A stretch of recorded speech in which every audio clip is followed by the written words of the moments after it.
Once in orbit, Wally Schirra flew a perfect rendezvous. Hey, I think I've got it.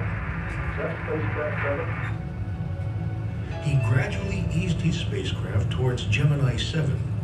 For over 5 hours, the vehicles flew in tight formation, often within 10 feet of each other. We saw them come up at night, and they were almost coming up from beneath us, and we could see the little jets firing as they made their final approach up to us.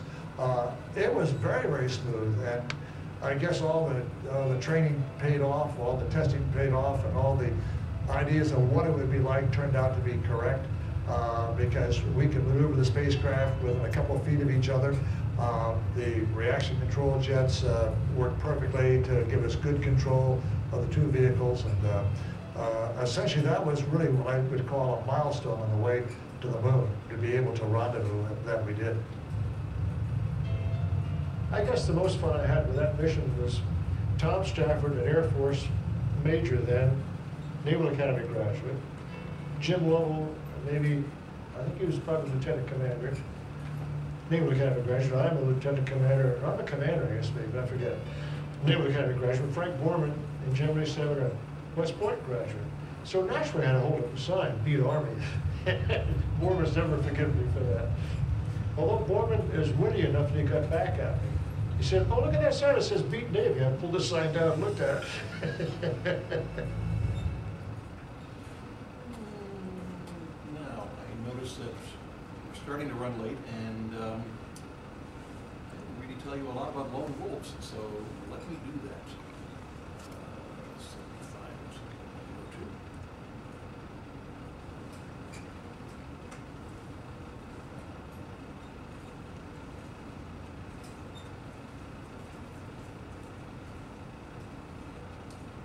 Because while this was going on, there were other ways of getting into space.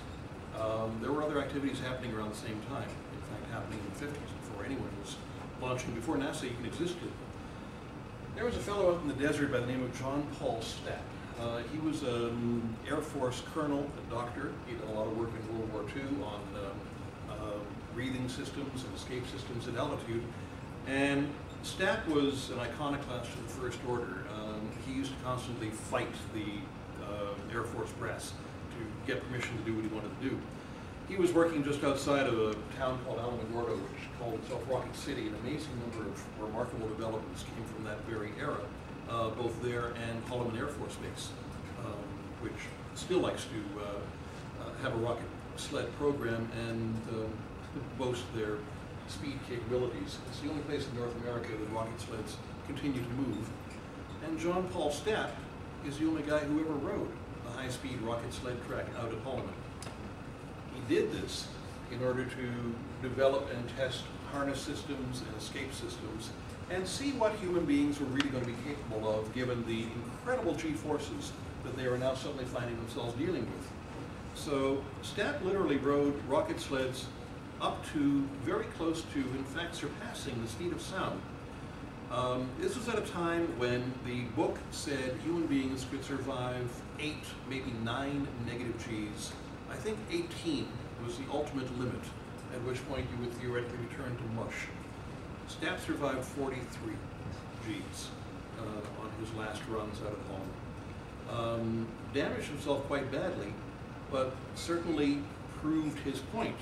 And for that reason, I'm obliged to show you a little bit of Stapp, because this is just an amazing fellow. So let's have a look at him.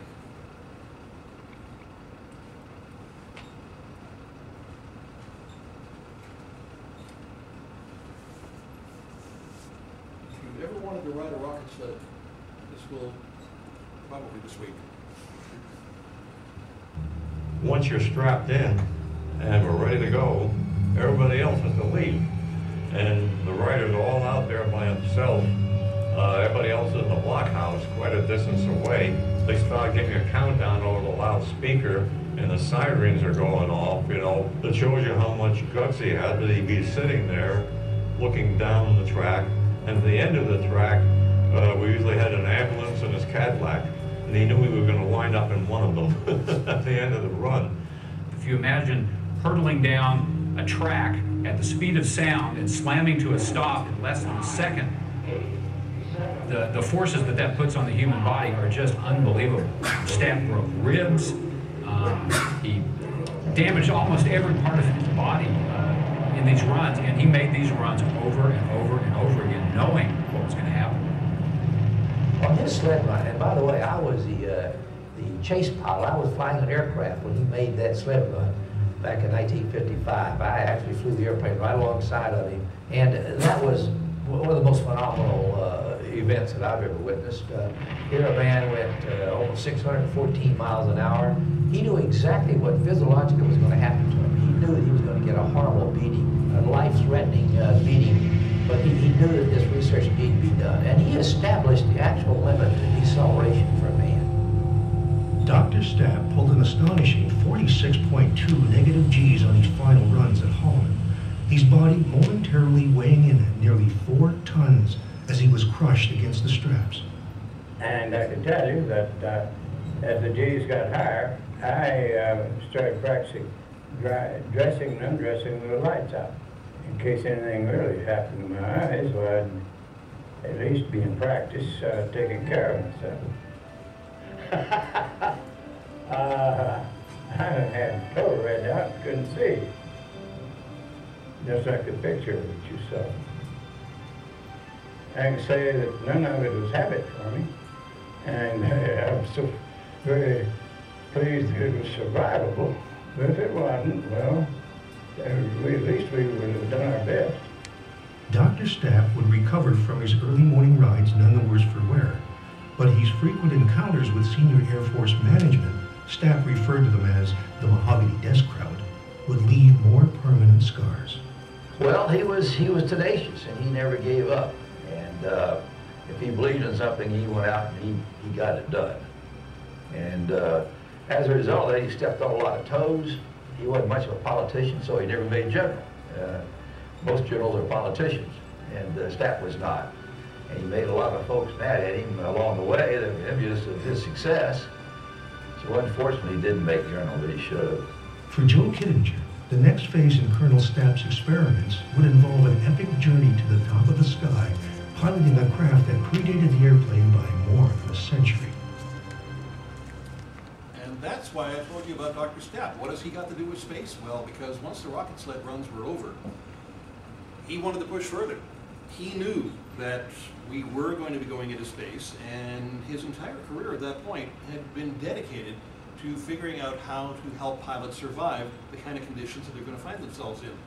So he set out using the same kind of bootleg engineering and scrounging skills he developed with the rocket sleds to figure out a way of getting human beings into space long before NASA existed.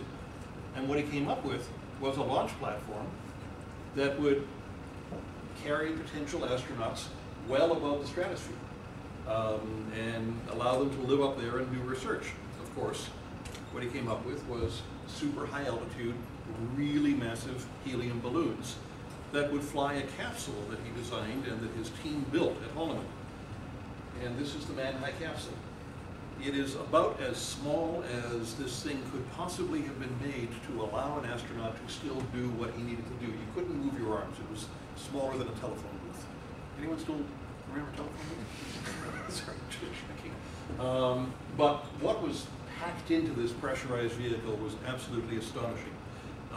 It was a fantastic example of bootleg engineering. It literally contained everything needed for a pilot to live for up to a couple of days. So the longest mission that was flown in that night was actually 33 hours long, with some amazing little solutions. For instance, because it was a sealed environment, it was necessary to figure out how to cool the pilot. He was in an enclosed space, body heat was going up, sun was beating down on this thing, especially at altitude above 100,000 feet, well above the atmosphere. So they had two systems for cooling it. On the ground and for the ascent, the cap is